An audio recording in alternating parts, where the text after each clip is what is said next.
तार गाड़ी सांगर मोटर रोचे हेडलाइट आमर अप एंड डाउन होची तार ये पोजिशन दउची आम एटा को खोलिक लगेगा है लगे हेडलाइट पूरा फिटिंग करिया।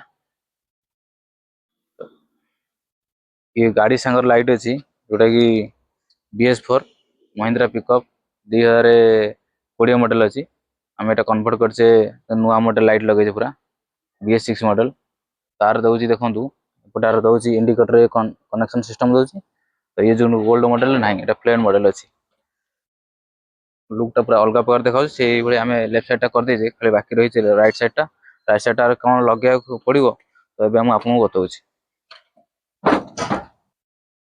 तो आधर फरक कौन रोचे तो पुणा मॉडल दउची इंडिकेटर यहाँ इंडिकेटर दउची तो पार्किंग दउची आधे एटी पार्किंग दउची तो आर एपट साइड दउची पार्किंग।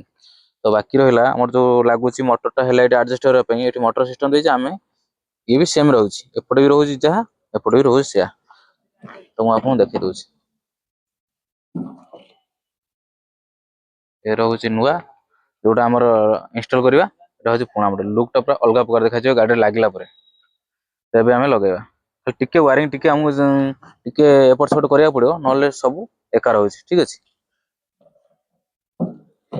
पूरा सेम टू सेम एका रोचे खाली हल्का टिके रोचे कौन होल्डर लाइन टिके इंडिकेटर लाइन पार्किंग लाइन से प्रोब्लेम अच्छी सेटिंग कर पूरा गाड़ी पूरा अलग प्रकार देखा।